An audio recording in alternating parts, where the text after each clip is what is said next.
Good evening, folks, and welcome to the Irn-Cru, an NFL podcast made in Scotland discussing America's game. Week 8 is just around the corner, so it's time for the preview crew. I'm your host, Dan, and joining me tonight are some of the finest crew members. First up, he's a Sunday night Monday night football social media hero because the rest of us are still in bed. Also, his team seems to have turned a corner, much like him when he joined us from his car. Stu, how are you?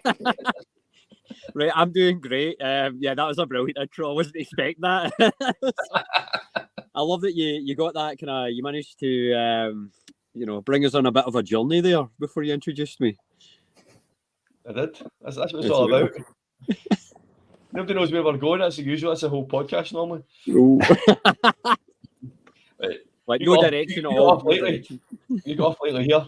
Next, there's a guy here. There's a bit of chat that he loves a big horn. So we've heard that it's Craig. Welcome.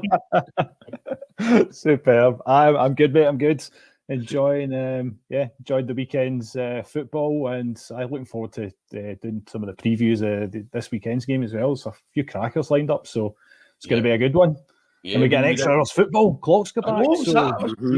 We bonus this weekend. So I don't forget your red zone starts at 5 o'clock, boys. Well, that does for us, not for Stu, obviously. So, but we extra hours worth of red zone. So bonus.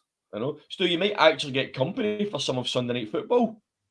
I probably because my clock doesn't change till it's another week for us. So we end up. This is one of those great times of year where I'm only 6 hours different from the rest of you. So we can definitely maybe for the first half of Sunday night football, there might be more of you kicking around, and that should be quite fun.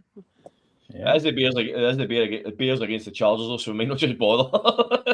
Grant will be there. Front and centre. Excellent, guys. Thanks for joining us tonight. So we're going to go with a kick-off question. So, following the last week's game with the Eagles wore their Kelly green jerseys, and Travis Kelce was interviewed, and he tried to call dibs on Jason's jersey, saying that's nobody's getting it, it's mine. Well, Jason turned around and told him, beat it, you're not getting it, I'm keeping it. So tonight's quick kick-off question is, if you could pick any match-worn NFL jersey from any player, from any team, from any era, who would it be and why? Craig, we'll start with yourself. Whoa.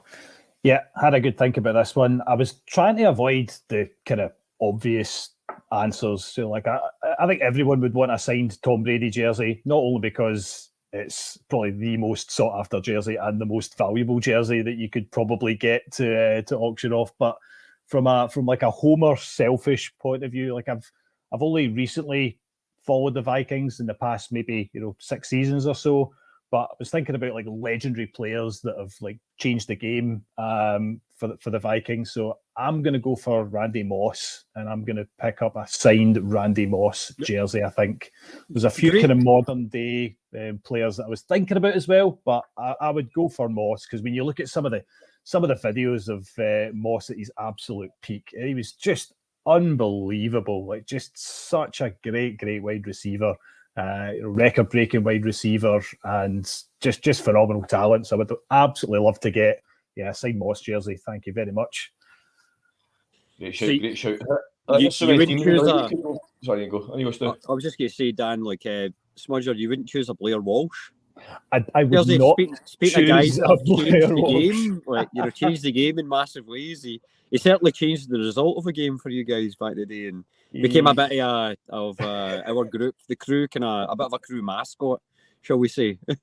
he's a cult figure, Blair Walsh. I'll give him that. And I would maybe, if I was going to have my framed Randy Moss jersey right in the middle of my my man cave that I'll get one of these days.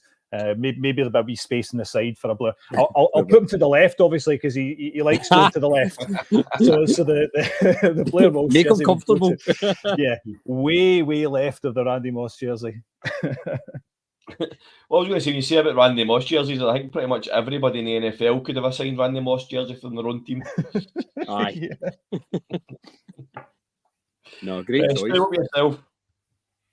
See, I was thinking about this long and hard, and I think for me, I mean, there's obviously we've never won a Super Bowl, so it's kind of harder with it. I mean, you're in the same boat, Georgia, but it's kind of hard to go like, because obviously a lot of people they'll be able to choose a guy and go like, oh, I don't know, like let's say, imagine that if you're a Steelers fan, you know, you could maybe say, like, I don't know, the boss, like, you know, grab Jerome Bettis or whatever, like, you know, a jersey for 2005 signed, and he played for a bunch of other teams as well and did well, but, you know, that was the year he won his Super Bowl. For a Bengals fan, it's kind of a bit harder, but, like, for me, like, I love watching, I guess, like, one of my favourite players ever. I love watching, like, old video, like Big Willie kind of thing. So it's like, I love an O-line guy as well. I love a big boy. Yeah. So I think for me, it has to be that, or maybe if I'm going more recent, Andrew Whitworth. Like, I mean, he did win a Super Bowl against us, but I couldn't be mad about that. So Andrew Whitworth has been like one of my favourite players of the last like 20 years kind of thing, like especially when he was a Bengal. And part of me was happy that we traded him, or, you know, we let him go to the Rams, like, because they seemed more likely to win a Super Bowl, because when he went, we were entering that downturn cycle, like, before we got Burrow. So yeah, no, probably, I think Big Willie before that, but maybe Andy Whitworth is a second kind of choice. What about you, Dan? Mine's is going to be a complete homer pick, and it'd be no surprise to anybody because my picks are always homer picks. Well, I mean, so what ours? I know that is true, but mine's an obvious one. Is what I mean. More like I've got to go any year for the early 90s, the Super Bowl winning teams. We've got Michael Irvin shirt, the white. It's got to be the white one. Okay. Nice. Michael Irvin 98 shirt, the white one. It's just class. And also, my dad has unfortunately met him as well, and he seems like a very nice guy as well. So, has he? Yeah, got to go Michael Irvin. He'd be claim to fame there as well. Yeah, he's met him when the NFL, when the Cowboys played at Wembley, because my dad was working on the sideline. All the TV crews were obviously there. So he's going to ask who did that come up with. That's pretty cool. Darryl Johnson as well, the Moose. Picture of him as well. So, nice. And Emmitt Smith as well. I think he got as well. So, I thought you were going to say Emmitt Smith, actually, because that's usually like one of the ones that the Cowboys fans kind of, especially from that 90s team, like that's the kind of guy that they sort of gravitate towards. Yeah, I'm a wide receiver guy though. He was a big team. Yeah. What's that? I'm a wide receiver guy though. Aye. I prefer my receivers to my running backs, to be fair. That's the debate for another day. I was going to say, so does most of the team's GMs, going by the way they pay them. That's exactly what I was meaning. That's a discussion for another point, as we've covered many times this season. Yeah. Excellent, guys. So let's get cracked on with the games. So we've changed up the order tonight. So tonight, first game up is going to be the tale of the quarterbacks from the first round draft this year. We've got CJ Young against CJ Stroud. Yeah. Interchangeable young quarterbacks there. That's what difference does it make? CJ Stroud versus Bryce Young. So, Craig, take us through the story of the season so far. Yes, definitely. This is the headline of this matchup for sure. The fact that you've got the overall first pick and the overall second pick against each other. I think if you're the Houston Texans right now, or you're a Texans fan right now, you, on the evidence that we've seen so far this season, you're going to be absolutely delighted that you've opted for CJ Stroud. He's had an absolutely brilliant start to the season. He's set his own records as far as consecutive passes without an interception. He's only recorded the one interception so far. He's just looked so calm, composed, really, really settled into this Texans team. And his stats don't lie. He's thrown for over 1,600 yards and he's got 9 touchdowns so far. So absolutely brilliant. And I think this matchup against the Panthers as well, because it's this first overall pick, second overall pick, I think he's going to probably want to prove a wee bit of a point as well, like kind of, showing a wee bit of this is what you could have had. The fact that the Panthers, say they've patched him and they've gone for Bryce Young, who on the flip side of things hasn't really, fulfilled the potential yet. He's shown flashes of what he can do. But Carolina, they are where they are. They're not winless for no reason. They've had a lot of struggles. Their defense, their secondary in particular, it's been poor. It has been banged up. I think it's fair to say that. yes, maybe they would have improved a little bit had they not had a lot of the injuries that they've had. But I do really fancy the Texans to win this one. I've got to say, I think the Panthers, young when he's passed the ball, Adam Thielen has been basically the go-to guy. He's dominated in terms of like the yardage that he's had. When he left the Vikings last season, I was a wee bit disappointed that we decided to let go of him. But Addison's come in and done a great job. But Thielen's gone into Carolina and he's been brilliant. He's been absolutely great. I think they signed him, was it a 3-year deal? I think they signed him to. But he's absolutely dominated in terms of targets so far. So if you're an Adam Thielen fantasy owner, you're probably quite pleased from that point of view. Maybe not so much if you're like a DJ Chark owner, for example. Yeah. So yeah, he's definitely. I think that the Panthers have struggled, and yeah, Bryce Young is going to take a little bit of time. Hopefully, he will get there, and the Panthers. I don't think they'll go winless. I don't think they're going to go the whole season winless. I just don't know if they're going to have enough this week to beat this Texans team. I think the Texans see this as an opportunity to go over the 0.5 mark as well. They're 3-3 at the moment. Is that right?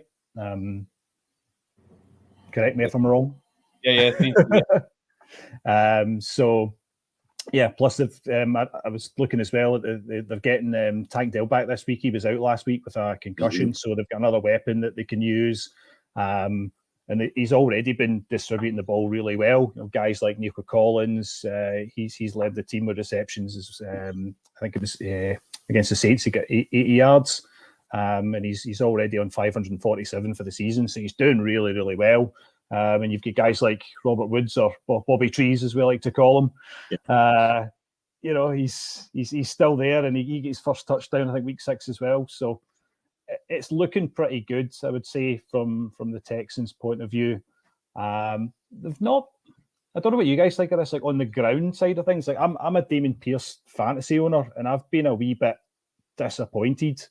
His stats haven't been great, so I don't know if that's something that maybe has improved. But he's averaging only 2.9 yards a carry so far, and he's only had 1 touchdown. So that's maybe the one slight negative for the Texans. I don't know if that's maybe like I don't know if it's maybe like a kind of play calling thing almost, because what it reminds me of is, and obviously going to be the Homer thing here, reminds me a bit of the Bengals last year when it was almost like every time a rushing play was coming, it was telegraphed because we set up in the backfield differently, because we never seem to set up because like essentially any time you saw them set up with Mixon, they are like waiting for the handoff for Burrow. Well, it was always going to be a handoff, and then we would end up with the 2 yards or like the 3 yard kind of nothing more than 2.9, whatever it is Pierce is averaging.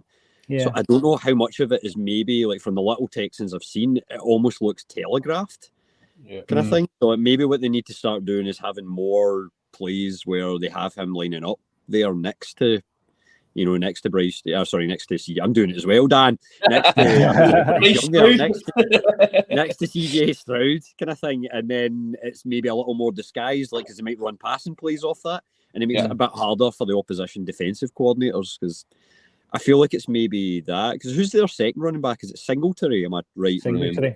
That was it. Yeah, I don't have the numbers up in front of me, and I'm in the car, but. Like what's his yards per carry? Because I know that he's been getting touted a bit in some of the fantasy circles in terms of maybe start buying in on him because he might be eating into Pierce's time with some of the stuff I've been seeing floating around. Like, looking at some stats here for you, so we say I've just pressed the wrong button. So Damien Pierce has got 281 yards so far this season, right? To compare this, Jalen Hurts has got 274. Oh, really? 7 yards ahead of every single one of those. Every single one of those Jalen Hurts things. It's 1 yard per carry. That's how many times he's been pushed from behind. Yeah, that's all pushes. Yeah, it's just one yard at a time, sneaking across. as a number one running back, Pierce his longest running is 15 yards. So he's 97 attempts, and he's not went for any more than 15 yards. As a number one running back, that's it's not good enough, is it? Yeah, he's seen just volume in terms of attempts, but it just doesn't seem to be working so far for somebody that they've invested a lot in. Yeah, So let's go back a wee bit to CJ Stroud. So looking at his numbers so far this season, we all know about that streak going on without the interception there. So 191 consecutive passes without an interception, which was ridiculous for a first-year quarterback in the NFL to not. I mean, you've seen it in the past where these guys come in and they're still adjusting and they're rushing passes or they're missing reads or they're still getting used to it. But to go 191 passes without that's some run. His stats so far this season: passing yards 1660, which is 10th in the league. Yards per attempt 7.8, which is 4th in the league. Mm-hmm. Yards per completion, which we're going to give his receivers a bit of credit for this one because they're obviously going to get your yards after catch. 13.1, which is 1st in the league. Really? Yes, his yards per completion is high. He's 1st in the league. Nico Collins, what a guy. Passer rating 96.4, 10th. Completion percentage, though, he's 31st in the league. He's only completing just under 60% of his passes.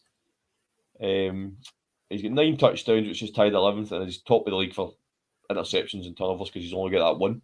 So, as a quarterback that's coming out of the league, and obviously there was a bit of hype about CJ Stroud and Bryce Young coming in, but there's been quarterbacks that have come into the league before who were like, you are NFL ready, you will go now. I don't think they kind of got that treatment this year. I think they're like, yeah, you're good, you're the best, but the class wasn't maybe as good. So for somebody like him to come in and do as well as he has so far, Stu, is it a surprise or were we expecting this from him? I mean, I'm going to say for CJ Stroud, I don't actually think it is a surprise because if you remember right, like back before the draft, he was the one that they were talking about saying, Bryce Young was kind of once it settled down and the way into the draft was the consensus number one. But there were a lot of people for like the last kind of like 3-4 months before the draft pumping the CJ Stroud tires in terms of going, he's maybe the most NFL ready. He might not have the highest like overall ceiling in terms of where he can get to potential wise, but there was a lot of people saying like, you know what, this guy's good and he can come in and he can run an offense, and if the play calling's decent, he's not going to do anything stupid, and he also has enough of his own skill and own savvy that it's what we like talking about systems quarterbacks a bit in this show, I've noticed, but CJ Stroud is like a guy that he obviously he's not a Lamar Jackson or a Patrick Mahomes or a Jalen Hurts who can maybe make a moment of magic or something like that, but he knows his reads, he knows what to do, but he can also sometimes make that little bit of an extra throw kind of thing as well, or put it, he's putting that ball into tight windows and it's getting there. That's one of the reasons he's only got 1 turnover so far. But yeah, for me, I wasn't actually that surprised. I mean, I'm surprised in the sense that he broke Warren Moon's record kind of thing, that whole thing of passing him, because Warren Moon's a bit of a legend up here in Edmonton, kind of thing, and he was also a legend for Houston, who we're talking about. So that's why it's kind of, they would have been the Tennessee Oilers, I guess, at the time. And but it's, for me, I wasn't that surprised with CJ Stroud being that good. Bryce Young on the other side, though, I'm not surprised at where he is, but I also don't think he's actually been that. I don't think he's been that poor. He has shown flashes, and I do think he's going to get there. I don't think we're anywhere close to going this is a Johnny Manziel-sized bust or whatever in terms of first-round quarterback selections. I still think that was Stroud was definitely the most ready, but I can still totally see why Carolina took Bryce Young at number 1 overall, even going by the fact that they haven't won a game yet and the play he's given them so far. You can see that he has the potential to, excel. So we'll see that in the coming years. So just to talk about his stats, so Bryce Young's stats, passing yards 967, which is 30th. Yards per attempt 5.3, tied 31st. Per completion 8.4, tied 31st. Passer rating 78.7, which is 29th. Yeah. His completion percentage 63%. So he's got a better completion percentage than Stroud. TDs he's got 6, tied 22nd. Interceptions 4, tied 7. So some of his stats are middle of the road. Some of them are the back end of the ratings. But it's as you the said, it's the supporting cast though, because it's you really, as much as I love numbers, you sometimes need to go a bit beyond the numbers almost. And with Bryce Young, I kind of look at him and go, I can see the potential there. It's like I'm not looking up and going, like, there's not that many question marks about him. Like, and he clearly has the brain to put it all together. I think size was the worry, I guess. Like, that was the thing where some people knocked him for that a little, but even there, I mean, how many times has he been sacked or whatever as well? I guess that's just about to type that. Yeah. That's one I'd be interested in, is just to see like how much is he getting knocked around, and like how many pressures is he seeing, and how much time is he actually getting to make these pass decisions before getting potentially taken out. He's been sacked 16 times, which is where in the league? Like, there's that average. I'm not 100% sure. I've just pulled up his individual stats. Give me a second. I'll get that. I mean, 16 yeah. I was wondering, just from a Carolina point of view, and Bryce Young coming in, like, could you imagine if they still had, like, you're talking about supporting cast, like if they still had DJ Moore, and even if they still had guys like McCaffrey there, how unbelievable that Carolina Panthers team could potentially be. We'll get to him a bit later. That'd be absolutely phenomenal if they had that, and he was coming into that team with that talent. Yeah, and I do feel like the Carolina defense could, that's another bit where there's room for improvement, because I mean, I do think they did try and do a good job of surrounding Bryce Young. Like you say, Thielen's been like, he's been a standout. Like, he's been very good, and he's definitely shown he still has it. And then a guy I know really well from last year with the Bengals that I actually think we really miss this year, Hayden Hurst. Just that tight end, like, who is able to, as much as he's a receiver and a threat for touchdowns in the red zone, it's more the blocking kind of thing. Because he can do both. Like, I think that he's going to be invaluable for Bryce Young as well. It's more guys like DJ Chark's kind of struggled. Miles Sanders, he's really not impressed me at all. And another Edmonton local, actually, Chuba Hubbard, I feel it has probably stolen his job now. Like, just with that injury before the bye week, Chuba looked good like 2 weeks ago. Chuba, he's averaged. He's done not too bad. He's 4.5 yards per carry. You had Miles Sanders, I think he's in 3.1 or something in comparison with that. And he's got that shoulder injury as well. So you might see more of Chuba Hubbard. Like, he looked all right against Miami. That was the thing, that like the weird thing was that game, the start of that game anyway, the Panthers looked really good. Like, I don't think anyone expected them to come out the way they did, take a 14-point lead, and then they just totally fell apart. Whatever clicked, I don't know. But I noticed as well, I was reading up in the lead up to this week, that the play calling duties, it's going to be Thomas Brown, the offensive coordinator, that's going to be calling the shots rather than Frank Reich. So I don't know if that will make much of a difference, but just when we're talking about how maybe the passing game is maybe a wee bit one-dimensional in terms of seeing so much volume, and that the running game, maybe Chuba Hubbard takes a wee bit more of that, the running side of things. So we'll see what happens. Yeah, Frank Reich came out and said that was always going to be the plan. It was just more a case of when they done it rather than if they done it. It was always the plan this season, was once he felt they were comfortable in a position where he could hand over, then he would. So I think that's why he's not been. is that point when they're 0-6 and they're like, yes. Oh, yeah, I mean, I think that it makes sense though, because it's like they're 0-6, they're definitely out of it, like, even in terms of their division.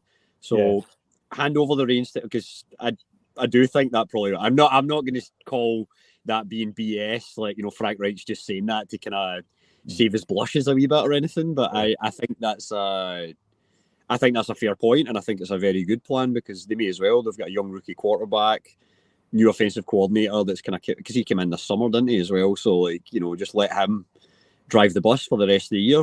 11 game edition now or whatever, like, just to see how they can get on. Like, it's a whole different. What was I going to say? Oh yeah, we just on that coaching part as well. Like, how much do we feel the Houston Texans improvements have been down to bringing in somebody that's been part of the Kyle Shanahan Niners coaching tree? Because that's one thing with Houston is, we all talk about the Niners system, and I know they've fell on hard times a little bit the past few weeks, but they're so consistent, and they have such attention to detail in how much do we feel that the Texans have like adopted that kind of into their own kind of mentality and build?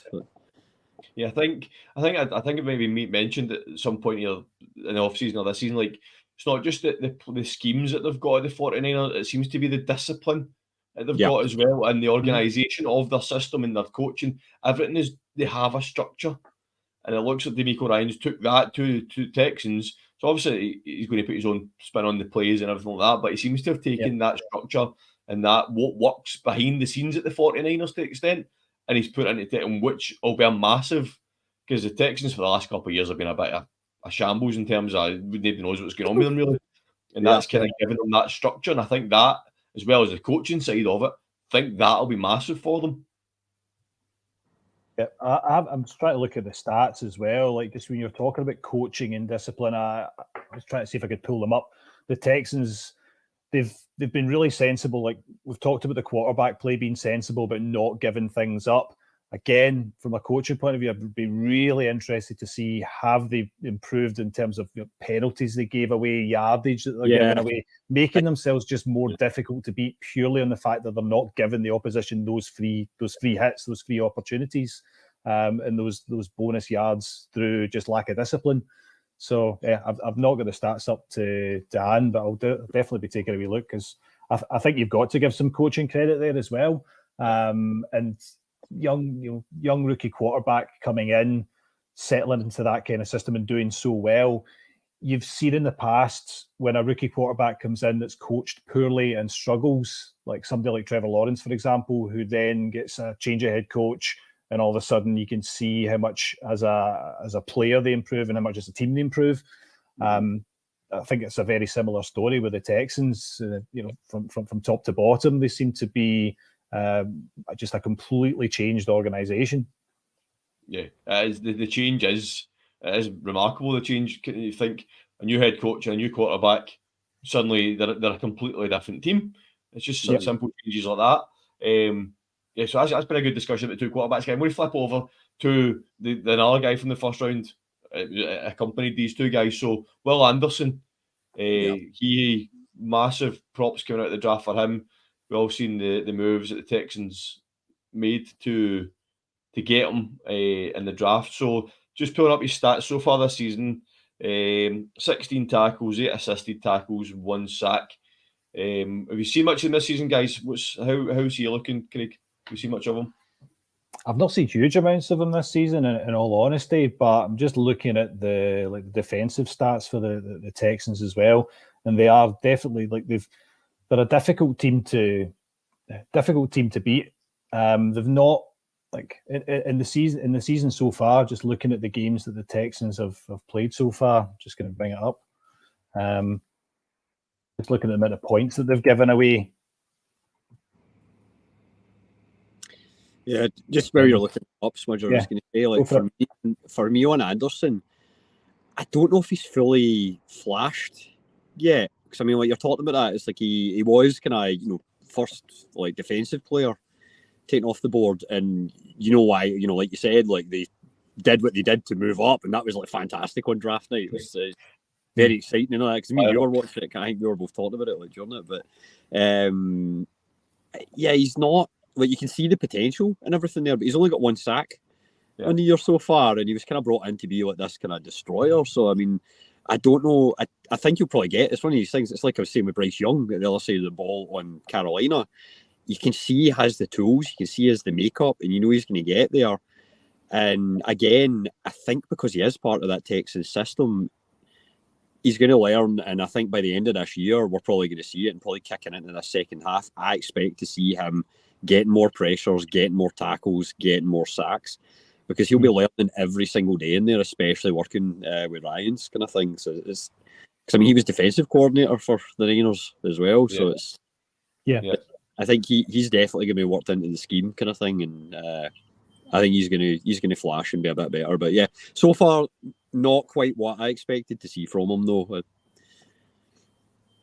His defensive experience. I mean, I was just looking up the stat. That's the one I was trying to find. That in their division, anyway, the fewest points against in their division, the Texans, which is going a long way because they're not when you look at the Jags and the Colts as well, they're outscoring in terms of their points for, so therefore they're going to have to be a difficult team to beat and not give away as many points. So that's where hopefully, when they're investing in guys like Will Anderson as well, like you said, hopefully he will continue to grow and build on what he's done so far and get more of those sacks and make more of a contribution that way. And having a head coach that's got that kind of background is ultimately going to help him with that. Yeah, looking at their stats, the Texans have only got 13 sacks as a team this year. So if Anderson's got one of those, maybe hope to see a wee bit more from them. Just as you were the point you're making, Craig, about the points allowed. I'm just counting. I kind of see this numbers. My 1, 2, 3, 4, 5. There's 6 in the league for points allowed. 113. So difficult. So you've got the Ravens, the Cowboys, the Bucks, the Chiefs, the 49ers, and then the Texans in terms of points allowed. So their defense is obviously standing up for them and doing well. I think that's been a great discussion we've had on this game, guys. Let's move on to predictions then. Smudger, you kind of gave yours away already, but we'll come back to you first. I'm all in on the Texans on this one. I don't think that Carolina are going to have enough. I think this is going to be a really good opportunity for Stroud to show the Panthers exactly what they missed out on. So I'm going for a Texans win. Stu? I'm going to be completely boring and also go along with, I can't really see it being anything else other than a Texans win this time as well. I think that the defense is too strong in Carolina. They're not quite there yet, like on both sides of the ball. And I feel like the Texans are going to have a fairly easy day of it. Yep, I'm going to make it a full house and we're going to curse the Texans here. That's a day. Yeah. But what I will say, I think we will maybe see Anderson stepping up this week. I'm going to go for Anderson getting at least 2 sacks in this game. Oh, okay. Make a note of that one. I've not got anything right this season yet, so that's chuck it out there, Dan. Chuck it out there. A lot of stuff like that, especially when it comes up. You can go see. Exactly. I was right. I can go. I was wrong. Anyway, guys, I think as we say, the Texans I think are going to be too strong here. Stroud started off the season so well, and I think as we've talked about, Tank Dell, Nico Collins have really stepped up this year for the Texans, and with what you guys mentioned, Thielen's the only one really doing it for the Panthers, which doesn't help their run get their pass game. So let's go with Texans on this one, guys. Okay, let's flip ourselves across to the East Coast for this one. We have New Jersey at New Jersey. Oh, nice. The New Jersey Classic, love it. So it's the Jets at the Giants, and there's only one place we can start this conversation, and it's with the Giants. I mean, I don't want to seem to be biased and sticking the knife into the Giants, but what is going on with the Giants this season? I don't think we've really spoke about them much this season yet, have we, in any of the pods? No, I don't think we've done much of a deep dive into the Giants so far. We've had a few on the review show. Like I know after some of the games, we've had a few discussions about issues, shall we say, with the G-men. So, I mean, it probably feels a bit harsh that we're actually coming after them after they've won a game, to be fair. But they won against Washington, who are like the most Jekyll and Hyde team in the NFL. You don't know what Washington team are going to show up, and it was the terrible Washington team, not the gutsy, going into overtime against Eagles Washington. This was the completely fall apart against the Bears Washington. Like it was that kind of Washington we saw. This was the Washington that has Sam Howell sacked 40 times this season already. Yes. That's the Washington that turned up against the Giants last week. And they beat them 14-7. So again, it's not like they didn't do a Miami and stick 70 points on the board against them. It's good that they won. Let's be honest. So the Giants won. They broke their losing streak, and shout out to Murdo, who flew all the way over there to witness it in person. Our mate Murdo, the Giants fanatic. He had a brilliant time by all by all accounts. Looked amazing. I was going to say, tell you what though, like every time one of the group flies over from Scotland to go see a game in the States, they seem to go to like the lowest scoring match possible. So remember when Stud was the most boring game. It was 9-3 or whatever the hell it was. It's like they must be like, they guys are from Scotland, they're coming over. We'll give them a soccer score instead of an NFL score. Yeah. Exactly. So it's going to seem a bit strange here, but I'm still going to stick the knife in, but I am also going to jump to the Giants' defense for a second here. All right. So this season, they have lost to the Cowboys, they've lost to the 49ers, they've lost to the Seahawks, they've lost to the Dolphins, and they've lost to the Bills. Did anybody realistically expect them to win any of those games? Giants fans. Yeah, optimistic Giants. When you rhyme those teams off, though, you're right. Those are some very strong teams that they've been playing against, and you would probably say no. You wouldn't have expected them to win. You would just hope that they would compete. You take them to the. You'd hope they'd win at least one of those games, like maybe one or two, kind of thing, because it's. But yeah, like when you lay it out like that, you go, okay, who have they lost to? All those teams were, they were all playoff teams. Miami were a playoff team last year. Well, did they just miss it? I can't remember now. I feel like, but anyway, they're all good teams this year again. Anyway, is the main point. And they're like usually towards the top of the power rankings, shall we say? Whereas the G-men, they were good last year. Like clearly, they were, thing you got, it's a Gabble. What if I forgot his name? Head coach. I can see his name. Brian Daboll.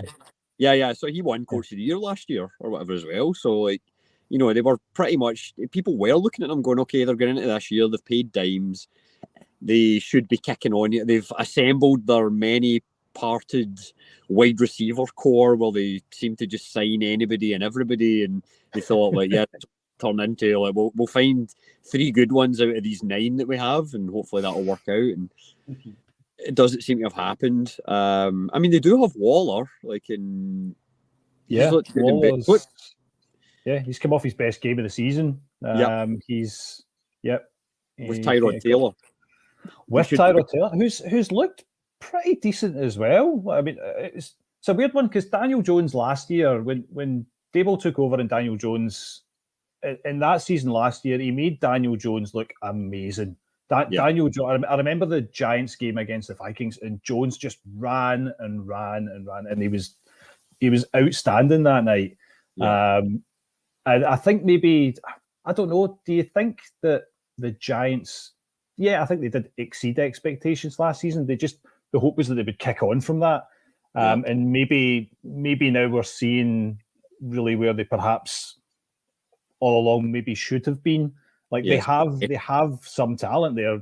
There's no mistaking. Like Saquon Barkley is their offense. They basically run the rock with him as much as possible. And when he is injury free, he's incredible. And that he's that kind of game changer that they need. Daniel Jones hasn't looked the same as the Daniel Jones that was playing last season. And Tyrod Taylor coming in. He has looked better. Whether that continues, because Taylor's one of these kind of quarterbacks as well. He's done this in the past. He's come in for previous teams and looked good, and then kind of gone from a coach back in a pumpkin again. Yeah. I mean, we spoke about this before we came on, Craig. When you were a quick chat, and we're talking about Daniel Jones, and we're saying Daniel Jones he done well last season. Did he exceed the expectations? Is it Daniel Jones we're now seeing this season, the Daniel Jones we all thought we were going to see last season? Yeah. We weren't expecting a lot from him last season. We're like, whoa, this guy, he's playing well this year. Are we now seeing the limitations to Daniel Jones, Stu? What do you think? I mean, I think so, or I think maybe it's also partly that, like Smudger, you touched on it when you said that he was made to look like that system last year worked perfectly for him and everything went well. Whereas this year, you've got a year of game tape. So opposing coaches and defensive coaches can look at it and go, okay, here's how we can work around what they're doing with Daniel Jones, and here's how we can get in his head, and here's how we can affect him. I feel like that's maybe what's starting to happen with him. The good thing for them is, I know obviously you get paid a decent whack of money, but that contract looks fairly easy to get out from under as well. So I do feel that in the way it was structured, they do have a get out clause. And I mean, let's be honest, I don't want to actually completely crap on him, because I'm not going to say he's going to be, I'm not trying to say he'll ever be in that kind of Mahomes, Hurts, Burrow, Lawrence, in the upper echelons of the league quarterback thing. But he should be able to have them ticking along, long enough. But the G-men are going to need to find a better way of asserting themselves on offense and letting him do what he was doing last year again. So that's a tactical thing and a coaching thing. So I don't know whether they can bring that back. Again, that's the thing. I think a fair comparison, and maybe this is me just, I don't know if I'm right or wrong here. I think Daniel Jones and Geno Smith are probably equal in terms of talent and what they can do, but you can see the difference when one of them gets a scheme that's working for him. I mean, I think Geno Smith has also suffered though from that year of game tape that you mentioned, Stu, where he was really good last year, but teams seem to know how to play against him. But he's still doing enough, and he's still, I mean, they're not setting the hell on fire, do you know what I mean? But they're still competitive and they're still doing okay, whereas the Giants just aren't being competitive at all, which is the issue.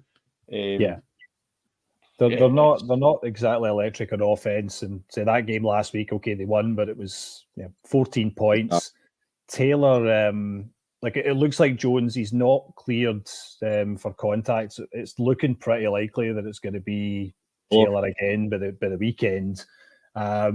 He's not got the best of opponents up against him. Looking at the Jets, the one thing they've done really well this year is turnovers. They've got 13 turnovers in the season so far.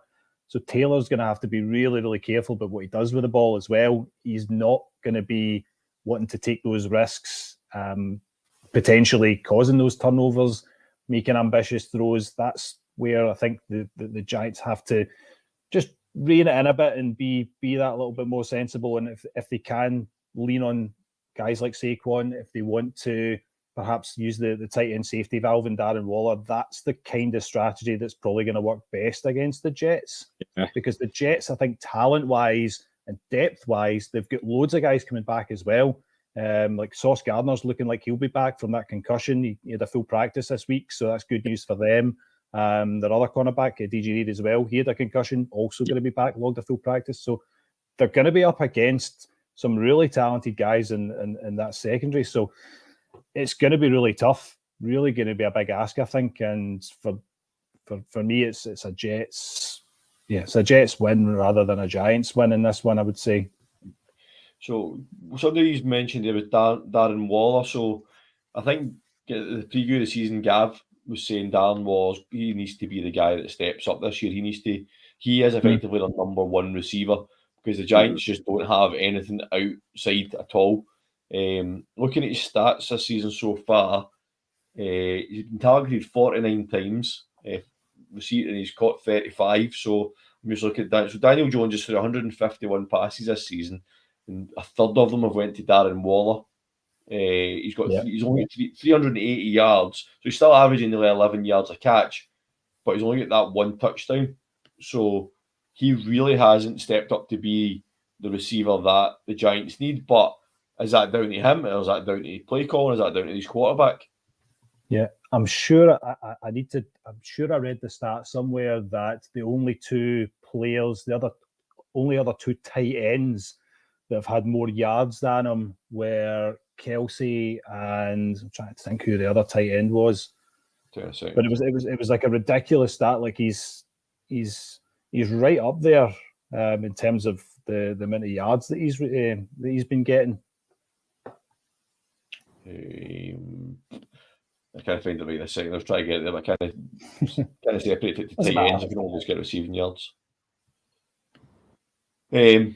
So, but from only have one touchdown at this stage of the seasons is not what the Giants need. They need him to be the guy that is getting in the end zone and doing the job for him. So, do you think last week we're going to start to see what he can do, or?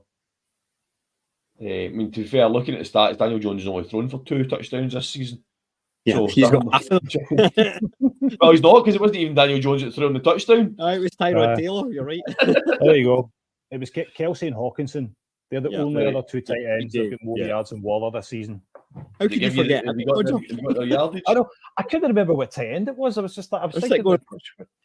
Yeah. Have you got the numbers there, Craig, for the two of them in terms of yards? No, I've not got the numbers. Just I saw it as a wee snippet. I was like, that's a brilliant wee nugget. But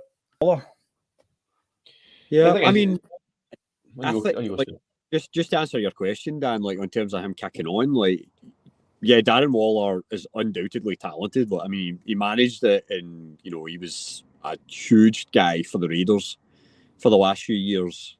Even when he was banged up, like he was probably their best receiver until they got Devontae Adams, and he was doing that with Derek Carr, and now he's went to the G-men.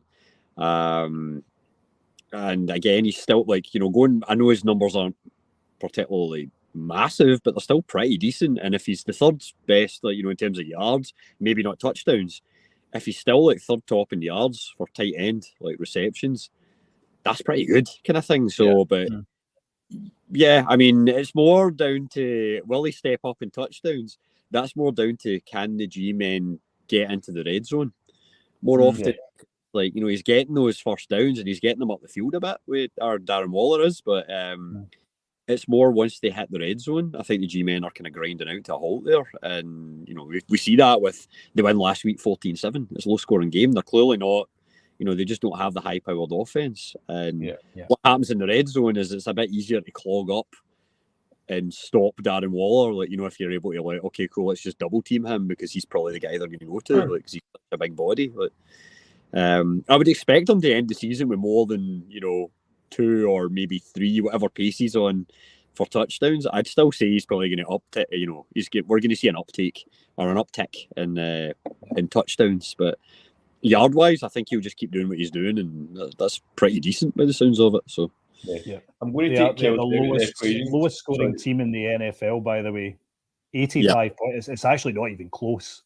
I mean, it's like they are rock bottom as far as points go. And again, I think they're the only team on 2-figure yardage. Actually, sorry, 2-figure points, not yardage. Yeah, they're the only one still in 2 figures in the entire NFL. So that basically tells you all you need to know when it comes to scoring points. Well, we looked at them the other week and they were bottom for net points. I'm going to assume they're going to still be no far off that. Yeah, still bottom by a considerable margin. But even by a win with a win by a score, it was. USA Smudger, they've only scored 85 points so far this season. Yep. Try to see who's second. You've got the Bucks on 103. I think you've got the Pats on 101. But the Bengals are on. Oh God, Stu, the Bengals are on 100. It's all right. We'll get to that. Each other later. Don't worry. But yeah, they really need to stop the ball going the other way as well. Which is, obviously they got off to a shocker to start against us with that big loss in the first week, but. Let's see what are they in terms of points against. They're middle of the top 10th. They've about points against, so it's not that they've also had that one big loss. But if you take that out of the equation, they're probably sitting in the middle of the pack in terms of they can't put points in. That's the entire issue is they cannot score, and they're getting if they ever do get to the red zone. Teams just go, fine, Barkley's going to be running it and Waller's the target. So they just take that. And that's the thing is as well. Sorry, Stu. I was going to say the thing this is a team that's not had the bye week as well. So, this is a team that's how bad the scoring situation is. Yeah. it's really, really poor. Yeah. Yeah, I think they've got a long way to go to turn it around. And I think, to be honest, we could sit here all night and talk about the Giants and how they could turn that round, but I think Keith might come on and cut us off if we do that. So we better swiftly flip over to the other side of MetLife Stadium. The Jets. What have we made so far? Obviously, we know the headlines at the start of the season with Aaron Rodgers going out and stuff like that. How has Zach Wilson came in and how has the team performed without Aaron Rodgers, and with the hype just kind of went away and they seem to not be in the spotlight as much anymore because of Aaron Rodgers not been playing. Has that helped him, do you think, Stu? I think it's probably helped Zach Wilson a little bit because, like, I don't know if you guys agree, but like what I have seen from him as the seasons went on is he seems to be trusting his own abilities a little bit more, and he's also the play calling has obviously been completely simplified and brought down. But he's not like trying to do too much anymore. He's started to learn to trust the guys round about him because I think the Zach Wilson Jets that they had previously the last few years, they didn't really have that much to help him. Whereas the guys they brought in for Aaron Rodgers, like, yeah, okay, I get it. We all laughed because it was the 2015 or 16 Green Bay Packers, like for a lot of it, Breece Hall and those other guys. But those guys they brought in are experienced and they're used to working in an offense that goes to the playoffs. So I feel like he's now got to the stage where he can lean on the guys round about him and know that it's maybe not all on him. Whereas the Jets previously, I feel like even from their coaching standpoint, until they had Salah, a lot of it was just, well, you're the quarterback, so we've drafted you. Get out there and work some magic, boy. Like, that was their whole stance with Zach Wilson. Whereas this year he's learned, like, okay, cool. I was to learn from Aaron Rodgers. That's not quite happened. He's still learning from him, because I think they're still talking and everything. But it's now you have this offense that's actually kind of useful to run, and the defense is still there to shore things up on the other side. So I don't, I'm not saying he's been outstanding or lights out good or anything, but I think with the pressure being off, with Aaron Rodgers not that the pressure's completely off, but I feel like he's maybe learned to trust himself a little more, and maybe he's been doing like the darkness retreats and stuff like that with Aaron Rodgers, and he's just learned to be a little more zen and a little more calm. And I think you're spot on, absolutely spot on. So I think the Rodgers effect on that team and on him as a quarterback can't be underestimated. I think last season you nailed it, that there was probably a lot of this pressure put on him coming into the Jets, and what the expectations were. And I think Rodgers coming in during the off season, all the attention was put on him, and it maybe gave him a chance to just take that little bit step back out of the limelight. He's got somebody there to learn from now. Okay, Rodgers then has his injury, does the Achilles, and has had to take a step back. But like you say, he's still there. He's in the building week in, week out. He's looking at the tapes. He's given that advice to him, and the talent that has been brought in to help Rodgers has now undoubtedly been to the benefit of Wilson.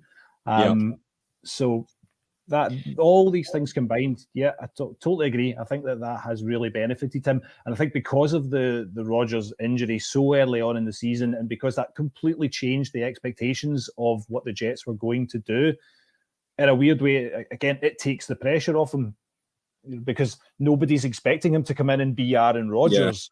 But he's come in to, as I say, better weapons, a system that's been built for Rodgers, but naturally he's come in and probably just trusting in his own ability, like you say, Stu.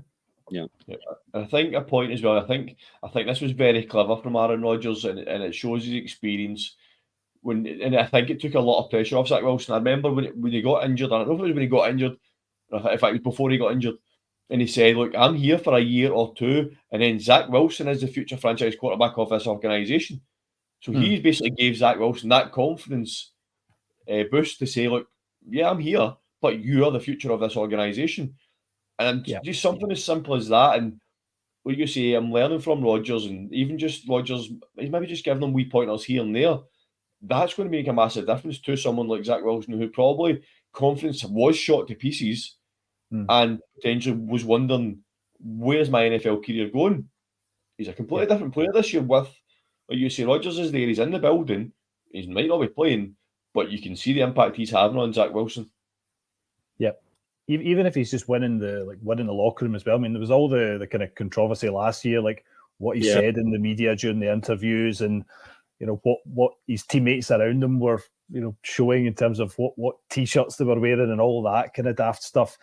It's hopefully something that you can kind of put behind him, and moving forwards is a completely different player to the kind of rookie that we saw last year. So it's definitely been a big stepping stone for him. Yeah, 100% agree.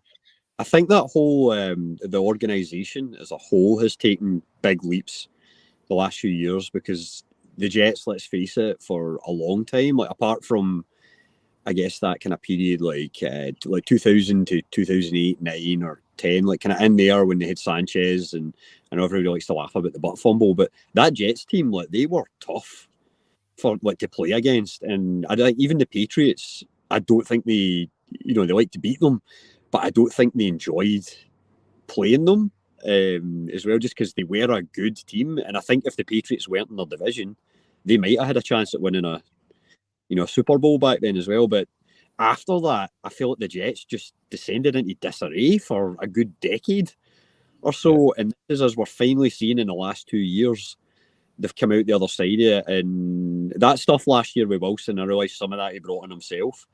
I didn't really like that, because I was kind of a bit like, oh, they're still fractured. Kind of thing. You can see there's still, problems in the locker room or whatever if you've got guys running around with shirts on going like, I'm the Mike White ones. Yeah, the Mike White ones, which again, nothing against Mike White, but Wilson definitely is a guy that should have more potential than him, but Wilson was acting like a cocky little poop. Yeah. Part of the problem. But I feel like the Jets have, even with this Aaron Rodgers thing, it's almost been like a rallying call as well, but the structure and stuff they have run about them, it's like they've been able to go, you know what, we pulled together this time instead of doing what we've been doing for the last decade or 15 years. When something goes wrong, we just tumble like a whole kind of house of cards coming flying down or whatever. But yes, I think it's been, it's obviously not good, because like you look at them and you go, you know what, if they had Aaron Rodgers, maybe they would be Super Bowl contenders, and maybe all the hype in the summer was right. Because I don't know with Wilson whether they can win a Super Bowl this year, but they're showing that team does have potential, and I think it could be a growth point for them next year. But yeah, well, looking at their schedule so far this season, this is a team that has beat the Bills and has beat the Eagles. Yep. So they're 3-3, but they're 3 wins.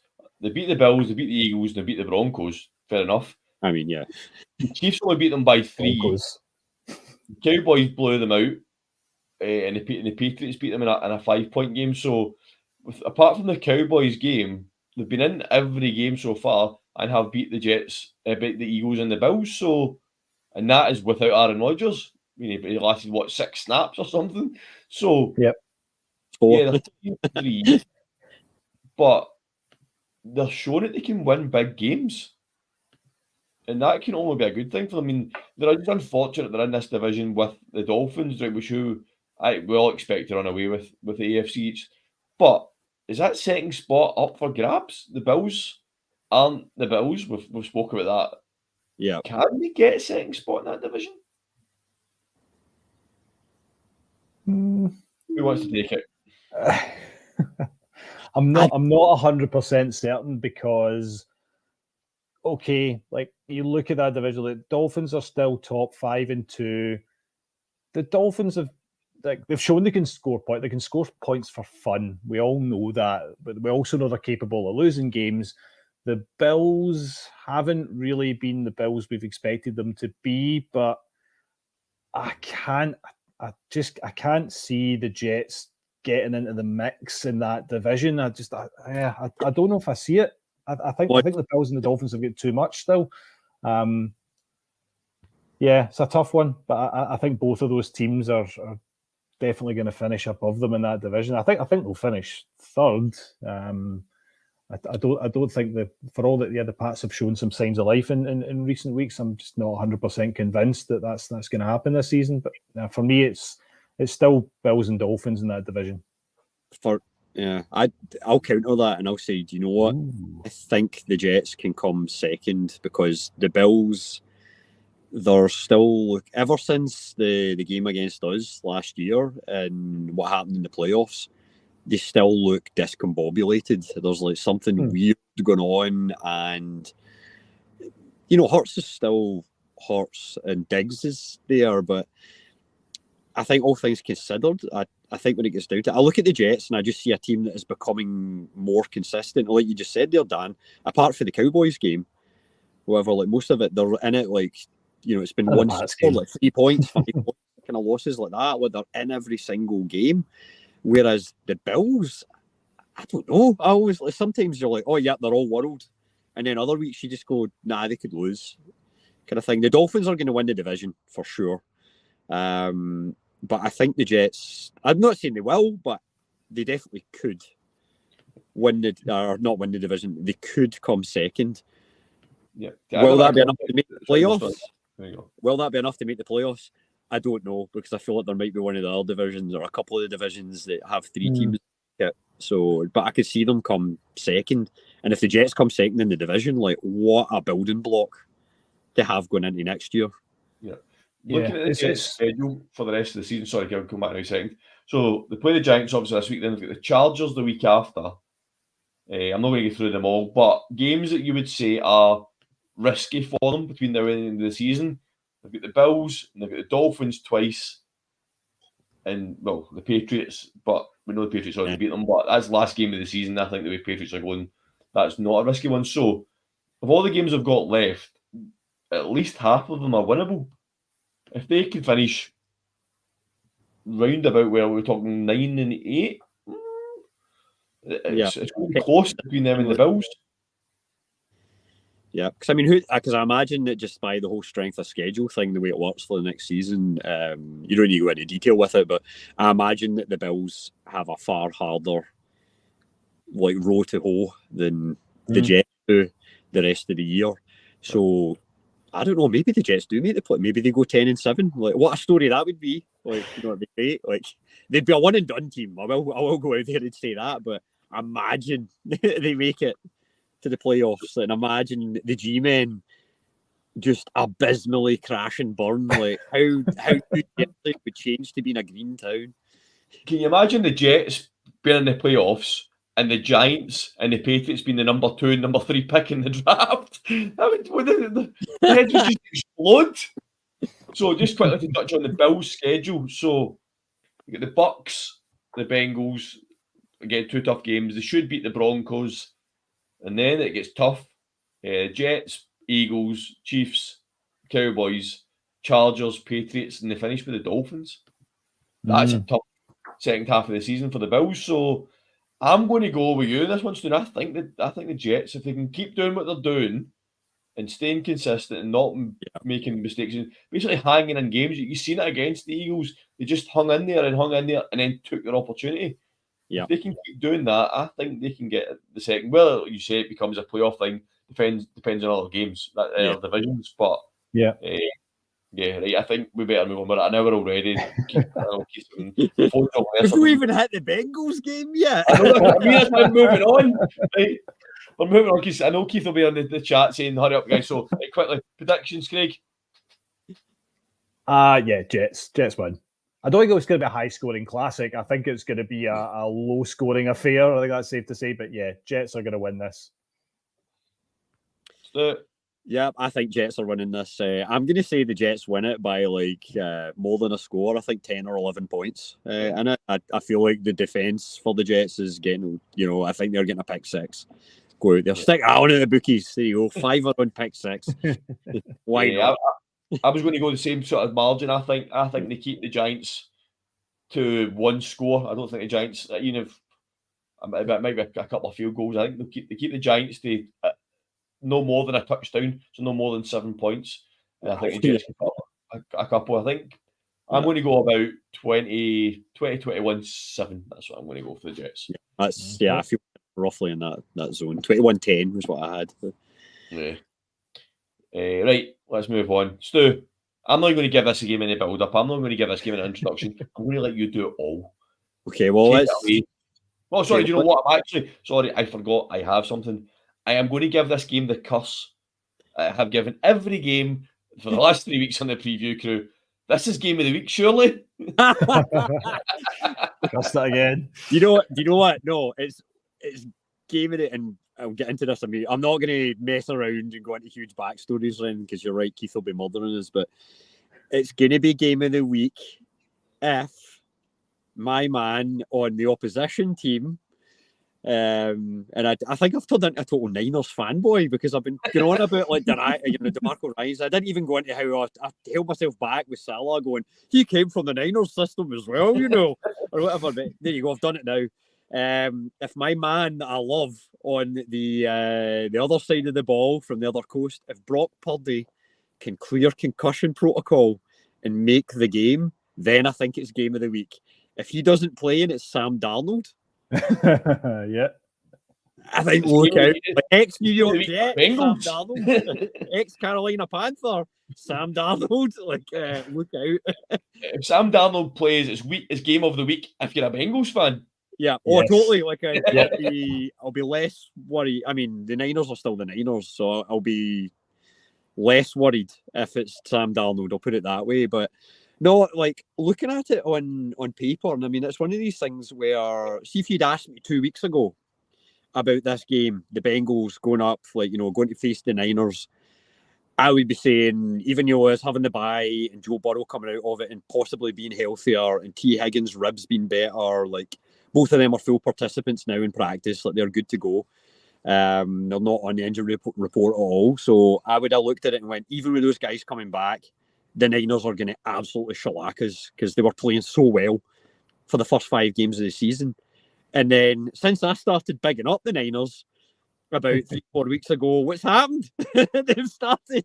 Well, what has like, happened, Stu? What has happened? What happened to the What's happened there 49ers is last the Crew have weekend? cursed. The Crew have cursed the Niners and the Lions, is what you're saying? I know. Yeah. The Lions. They're another. I love the Lions too. They're another thing that, I like pumping up. It's you and me, Dan. I think it's us. So who are we cursing next? So, I mean, well, I'm probably going to try and curse the Niners in a bit here anyway, like just to curse them some more for this week. But no, like, honestly, if you'd asked me a few weeks ago, I would have been going, yeah, we're going to get completely destroyed. It's going to be like 33-7 or 33-10. Like, we're going to get blown out. Doesn't matter how good our defense has been playing. Our offense, as you alluded to earlier, Smudger, has not exactly been putting many points on the board. So I would have just said, yeah, the Niners are going to crush us.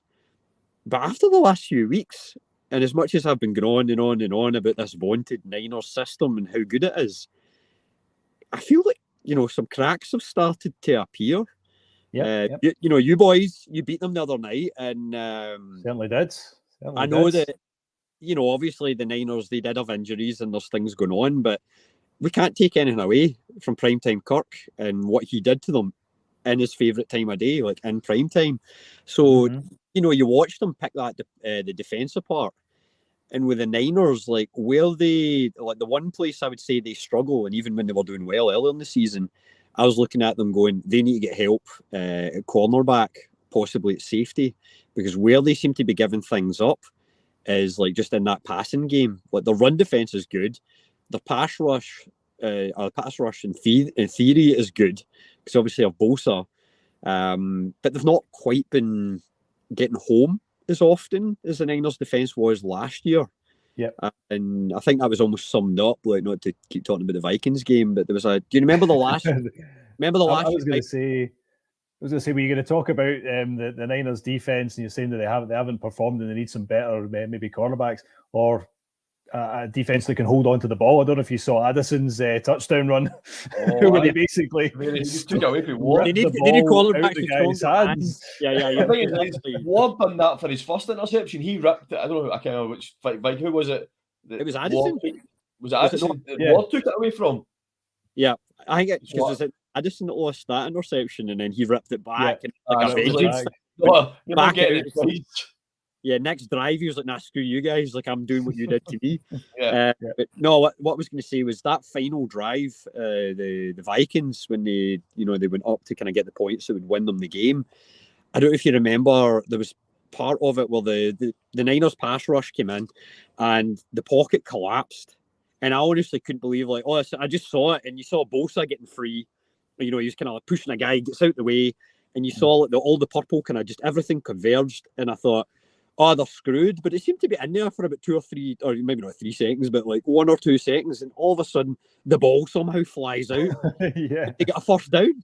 It's just like, how did Cousins get that out? And then you see the replay, and it was almost as if Bosa got free in there and then kind of went, who's Kirk Cousins? You know, he couldn't tell which one of the Vikings was because he had him and then he looked at the wrong guy and then he passed it on and they got out of it and then obviously field goal one. But anywho, my point is that for the Bengals, as much as our offense hasn't been great, Burrow has had that extra week to get healthy, and Higgins is now also healthier as well.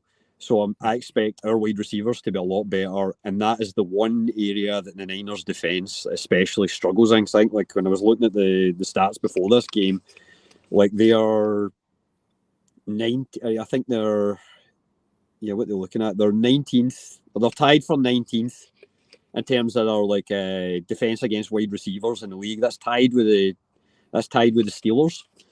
And the Steelers defense is pretty good, but again, it's like they're giving stuff up to wide receivers because they're giving up I think it's I had that there for the yards. It's like they're giving up about 12.3 yards per reception there, so it's like they're 19th in the league for that, so 12th or 13th worst, I guess you look at it that way.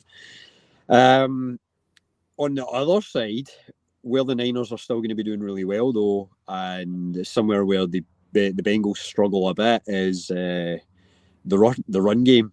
And McCaffrey has been a full participant in practice this week. So as much as he has that shoulder injury going on, doesn't seem to be slowing him down. And even after that, Mason looks pretty good. So from that side of things, I think the Niners, even with Sam Darnold, they're obviously going to be leaning on McCaffrey a lot. And for the Bengals, that's obviously one area we struggle is we give up a lot of yards to the run. The reverse to that, though, is that we are fourth best in the league in terms of rushing touchdowns allowed. We seem to be doing this thing where we let people get up the field, and then once we get into the red zone, it's the bend not break thing, like where we seem to be able to stop guys actually getting home, and that's what's been keeping us in games. Like at this end, like we're not like the Jets. Like, so you're saying, Stu, this is going to be the game that Christian McCaffrey finally doesn't score a touchdown in? Yes, that's exactly where I was going with this. But at the same time, though, I think he's going to put up a lot of yards. No, like overall, though, well, game of the week, though, just going back to what you were saying earlier about that, Dan. It could be, but it's really dependent on Brock Purdy playing because again, looking at my numbers here, we're looking at Sam Darnold's and I wrote down here before this, like his career passer rating is 78.2. His completion rate in his whole career is 59.7%, and he's thrown 61 touchdowns and 55 interceptions. So the guy's not really exactly Mr. Lights Out. Joe Burrow, on the other hand, and I'll just give you, this is his alone this year, which we'll all agree that due to injury, this has been Joe Burrow's worst year by far. He's been terrible. And these numbers aren't good either because it's from this year. So, like I said, there, Darnold's career passer rating 78.2. Burrow this year alone, 79.8. Not great, but slightly better. His touchdown to interception ratio, 7-4. So that's almost 2-1. He's getting back there, so he is getting better. Like, obviously way down on it because I think he's like 3 or 4-1 in his career so far. And then his completion ratio, our completion rate, even in a bad year for Joe Burrow, 63.4% kind of thing. So, and like I said, with Darnold, it's 59.7. So to me, I'm like, even an injured Joe Burrow is much better than what he would be facing if it was Sam Darnold. But as we've spoke about with Brock Purdy many times, he has one of the best completion rates in the league. So if he's in, it's going to be a good game. I'll put it that way. Well, let's just cover that off right now. Brock Purdy is practicing today. He's not cleared protocol yet, but he is practicing. Okay. So that to me that's seems a good sign. Like trend, a good sign for it to be game of the week, but not a good sign if you're a Bengals fan. I mean, I don't know. I love the game, so yeah, I would always rather be playing teams at their best. Yeah. So I hope that Brock Purdy clears concussion protocol, and I mean, maybe I'll regret that on Monday when if we get absolutely stuffed kind of thing. But at the same time, I would much rather see us go against the best and win, or if we lose, then at least we can say like, well, we were beaten by them, and it's not like last year when the Jets beat us and it was White that was in at quarterback. Using that example. When you look at other quarterbacks in the league that have been through the concussion protocol, they've not trained no, it literally is a case of keep him cotton wool and see what happens. The fact that he's back on the field throwing passes, he's probably is trending towards playing. If that's the stage, in a Thursday afternoon when you're not playing till late on the Sunday, you've got to think he's going to clear that protocol and play. Just to wrap this one up, we talk a lot about the 49ers and how it is the system that is successful. Obviously, the players contribute to the system, but can Sam Darnold not just fit into that system and still make it work, even though, as you went through his numbers there, he's not anywhere near that level, but can the system see him through? I will provide what I said with his numbers there. That's obviously all from being on bad teams. Now he would be playing the Niners, so that changes things. The second part to the injury thing, though, I will say, and this is, to me, is probably a bigger deal, maybe even than Debo being out, is Trent Williams. He's still not practicing fully. And that knee injury he had against the Browns, and then for some reason he decided to, he went to be the, he tried to be the honourable teammate or the kind of the good soldier, and went, I'm going to go in here. I can't have the rookie go up against Myles Garrett, and then he just proceeded to get ragdolled. But I'm like, why would you choose when you're injured to play against Myles Garrett? And then obviously he missed last week, and again, taking nothing away from the Vikings, I do feel like that had a massive impact on the Niners game plan or how things went, kind of play call wise. So if Trent Williams is out this week, I think Darnold is humped if he's in. But if it's a fully healthy Niners O-line and Trent Williams plays, Darnold could definitely succeed. We've seen other guys do it, so why not? I'm just going to quickly try to find to see if he's even training or not, but why is this? This isn't even updating. I've got a random. It'd be interesting if he is fit, and like you say, he offers that extra bit of QB protection. There's always been this narrative of Purdy's he slots in there. You could put anybody in there. Anybody could suit up as quarterback for the 49ers and succeed. Yeah. So it would be a really good comparison if Darnold does come in and he's got all that protection in front of him, and does Darnold then suddenly look incredible? That would be the kind of comparison. He could come in and be terrible, and then all of a sudden everyone that's been rigorously defending Brock Purdy and backing him as the talented quarterback that we've seen he can be, but there's always been this kind of background noise of but anybody could come in and do that in the 49ers. So if Williams does come in, then by all means let's get Darnold in and see what he can actually do. Yeah. Right, Stu, before we move on to predictions, anything else you want to tell us about this game? Any more info that you've got there? I don't want I do feel as if I've not covered this game as much as we could over the time frame, so I want to see if we can. I want to make sure you get everything out. I thought it was good to, I had a lot of fun talking about those other earlier games because I talk Bengals all the time with everybody, so it's nice a bit refreshing to spend less time talking about this. But the only other stuff I would add is for the Bengals.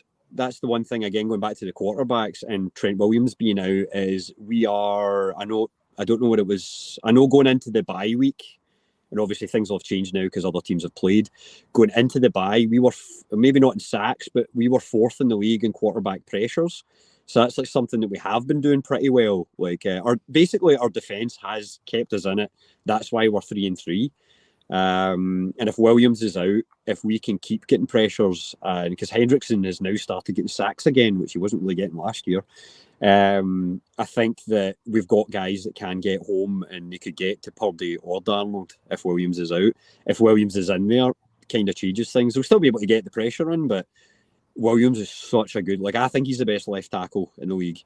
No offense to any left tackles that you guys love, but Williams he's a bit of loves a flag, but he's an animal and a mauler kind of thing, so you expect that. For us, again, on left tackles, Orlando Brown, I know he's been limited in practice this week. That's the only other note I have there of note on injury for the Bengals. ADG's still out, but our linebackers have been doing okay without him so far, so I'm not too worried on that. But Orlando Brown might be one to watch, although I feel like it's maybe just maintenance, kind of thing. That's why he was limited, rather than we're actually worried he's going to miss the game. Okay, doke. Excellent. Very good in-depth coverage there. Right, let's get predictions. Smudger. Ooh, No caveats allowed. No come caveats. on. Purdy is gone. Oh, right. Okay. Do you know what, Stu? I'm saying Purdy doesn't play. Darnold comes in, and the Bengals get the win. How about Wow, I mean, I would love that. that? I'll go next. I'll let you finish this one off, Stu. I'm going to go Purdy plays, but the Bengals still win. Oh my God, why did you put this on me? Because I'm sitting here going, I'm a Bengals You can't fan, obviously. possibly take the 49ers now, Stu. But every single time that we have the 3 sweep Yeah, I know. or however We many curse it. on it, we literally kiss a death the game. Yeah. And I've been sitting here going like, nah, this is the week. Joe Burrow's back. He's no injured anymore. Everything's going to click finally on offense again. We're going to look like the Bengals last year and we'll win. Stu, I've got the answer. Pick a tie. There you go. I'm not doing it. No, that's a cop out. The Bengals. I'm actually going to say move. the Bengals win. The Bengals win, and so the 3 with kiss of death is enacted. Bengals win. To be fair, we've all picked the 49ers to win the last 2 games, and they did. Yeah. So yeah, it's time they win a game again. You're right. let's rattle through these next 2 bits very quickly. So we're going to do the rest in one. So I've got 5 games for us this week. So we'll just do the same normal clockwise rotation. 1 word answers only. Cowboys Rams, Smudger. Yeehaw! Stu. Same game. I think Yeehaw is the right answer. Yeehaw. Yep, I'm all for the yeehas with there as well. Vikings Green Bay. Oh, come on. We're obviously going to beat those filthy Packers. Sorry, Liam. But yeah, Vikes win. Skull. Vikes win. Yeah, I'm going Vikings as well here. They're really starting to show up. Jaguars Steelers. Trevor the Jags. That's a tough one. Who's at home? I was going to say, who's at home? You know what? No, I think pick it out. I'm going to go Steelers. I just have Steelers are at home. Yeah, Steelers are at home. Okay. Horrible feeling. Pick it out. Pick it out. Oh. I've packed the Jags too many times this season and let me down. I'm going to go Steelers as well. Interesting. Saints Colts. I'm going to go Colts in this one. I'm going to say Breezy does it. Breezy does it. Yeah, Saints. After being absolutely raging at Minshew Mania 2 weeks ago and I'm absolutely falling apart, dropped him in fantasy and obviously turned up last week. Yep. I'm not impressed by the Saints this year. Against me. I'm going to go Colts as well. They turned up, but they still lost. They lost to the Browns. I actually just wanted to say Breezy does it. So and last one, Browns against the Seahawks. Oh, this is a weird one. I think DK Metcalf is hopefully going to be back for this one. Browns QB wise, yeah, there's going to be no Watson there, so it's going to be. I think Seahawks. Yep. PJ Walker takes a dump in Seattle, and Seahawks win. I think it doesn't make a difference if TK Metcalf's back or not because they don't throw him the ball anyway. So I'm going to go Browns. Yeah, I just didn't want the Browns and the Steelers to win because I picked Steelers earlier. So the Browns will win, but I'm going to say Seahawks because why not? Let's quickly get the fantasy stud sleeper out of the way. So, Craig, QBs. Right, okay. So hang on till I bring up my notes. Did you forget we were even doing this, Smudger? No, I did. No, I mean, I made some notes. We've talked about him loads earlier on, so I'm just gonna do this quickly. CJ Stroud is my stud QB this week. I think he's gonna put on an absolute show. Nico Collins, Tank Dell, Dalton Schultz. He's got so many guys that he could chuck the ball to. So he's my stud QB this week. Yep, we sleep up. He was pretty poor last week, but I think Jared Goff's going to bounce back pretty well. They're at home against the Raiders, so he doesn't travel well, Jared Goff, that's the thing. But he's at home, he's comfortable, he's in Ford Field. I'm going for Goff as, bounce back game for him. Nice. Perfect. Right, Stu, RBs? I have DeAndre Swift, because the Eagles, they're playing the Broncos, aren't they? I think so, yes. Yeah, I generally choose whichever running. Commanders. Commanders. Yeah, the Commanders are also not good at the run game, and I feel like there's going to be a lot of running in it just because the Eagles are going to pull away quite early, and DeAndre Swift's going to see a lot of work. Okay, sleeper? I'm actually going with him because he's a local boy, Chuba Hubbard. I think he's going to eat so much of Miles Sanders' time, and I don't trust Miles Sanders there, and I feel like, again, if Carolina's going to get anything in that Texans game, I agree. I still think the Texans win it easily, but if they're going to get anything going, they need to do what they did last week or the other week against Miami, where Chuba ran the ball hard and got a touchdown and 80-odd yards. Excellent. I had Scott down to the wide receiver, so I'll obviously take that over. So this week I'm going to go for stud's going to be Zay Flowers. I think he is getting better and better each week, and he's starting to show what he can do. They're up against Arizona. I think Zay Flowers will continue, and he will be the stud this week. Sleeper, I don't really know if this guy is going to be a sleeper because he's still a wee bit under the radar. We've raved about him already tonight. Nico Collins, I think, is going to be my sleeper this week. I think it's a toss up between him and Tank Dell. Just decides whoever CJ Stroud decides to throw the ball to out of the two of them. Yeah. I think he's going to be the sleeper this week. But I'm going to go with Collins. I'm really impressed with him, and I think they've got a good matchup this week there. So, Craig, back to yourself for tight ends. Okay, so it's National Tight End Day. Was it last week? Last weekend? Yeah. National Tight End Day. Celebrating all things tight end, unless you were a Zach Ertz fantasy owner, or unless you're Murdo in our fantasy league, who is currently crying because not only did he not have him, he had Zach Ertz, and he also had Dawson Knox, who's now on injured reserve. So he's on tight ends. I had Cole Kmet, who got 0 yards. Yeah, it's not been a good week for tight ends. The Bears. Yeah. Again, we've talked about him before. Darren Waller, I think, from a tight end point of view, he's going to be the stud tight end. I think for the Giants, I think a lot of the ball is going to go to him. That safety valve that we talked about when we did our deep dive into the New York game. Right, sleeper.